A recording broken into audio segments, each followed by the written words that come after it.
ما شاء الله كيكة الرواني معانا جاهزة، من اسهل الكيكات اللي ممكن تعمليها لو جالك ضيوف على غفلة يعني. اتمنى ان انتوا تجربوها، وعليكم وعلينا بألف عافية ان شاء الله.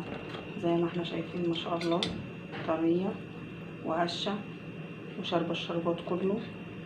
هو الشربات بتاعها مظبوط جدا للناس اللي هي متحبش الحالة يكون مسكر قوي. وان شاء الله هنشوف الطريقة مع بعض. بسم الله. النهاردة ان شاء الله نعمل مع بعض صينية رواني.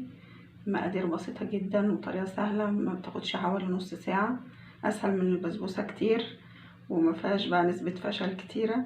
فمعايا هنا حبتين من البيض وعليهم معلقة من الفانيليا. هحط حوالي يعني على طرف المعلقة ملح. هبدأ ان انا اقلبهم مع بعض. بسم الله. هضيف عليهم كوباية من جوز الهند. المقادير كلها هتكون بالمج ده اللي هو مج الشاي العادي. انا هقلبهم مع البيض علشان جوز الهند ينزل الطعم بتاعه. المقادير يعني هتبقى كوباية من جوز الهند، كوباية من دقيق السميد، كوباية من الدقيق العادي، 3/4 كوباية من الزيت. وانا حطيت على 3/4 كوباية من الزيت يعني نصها زيت عادي زيت نباتي، والربع التاني حطيته زيت جوز هند عشان اعزز طعم جوز الهند في الكيكه. فهبدا دلوقتي ان انا اخلطهم.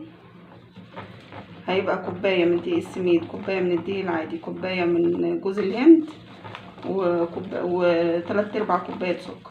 يبقى الزيت والسكر 3/4 كوبايه.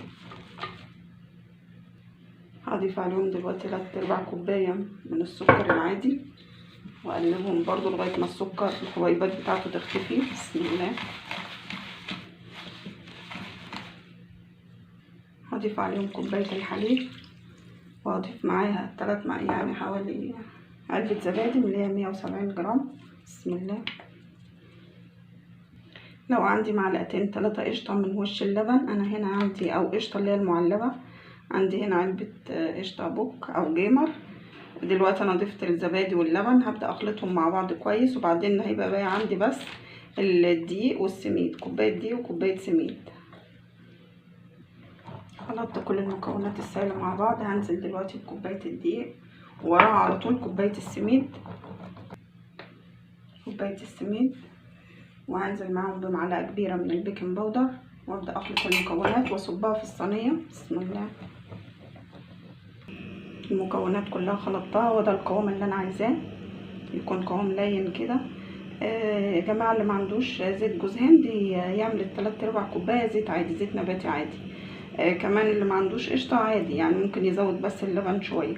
وده القوام اللي احنا لازم نحصل عليه.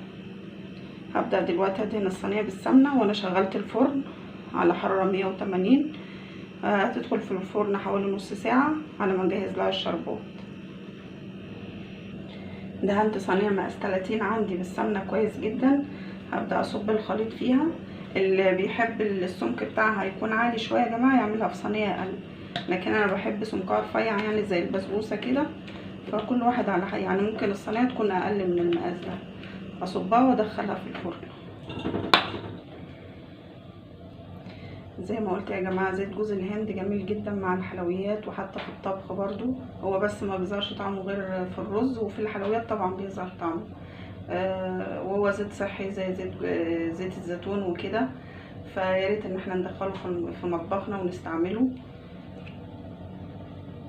هنعمل الشربات. معايا 1.5 كوباية من السكر، مع معلقه من المربى. اي مربى عندي، المربى بتدي لمعه بعد ما يعني لما اسقي الشربات هتدي الرواني لمعه، واما احط عليها جوز الهند هتساعد انها تلزق عليها. بنفس الكوبايه اللي انا عايرت بيها 1.5 كوباية سكر، هعاير بيها 1.5 كوباية من الميه.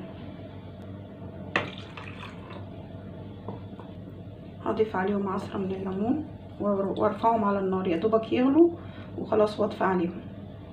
معلش نسيت، هحط معاهم معلقه كبيره من السمنه البلدي. السمنه برضو بتدي لمعه للرواني بعد ما نسقيها. صينيه الرواني ما شاء الله عندي جاهزه. هبدا ان انا دلوقتي انزل عليها الشربات انا عندي دافي مش سخن، لكن غير الكنافه هنزل عليه كله. بسم الله.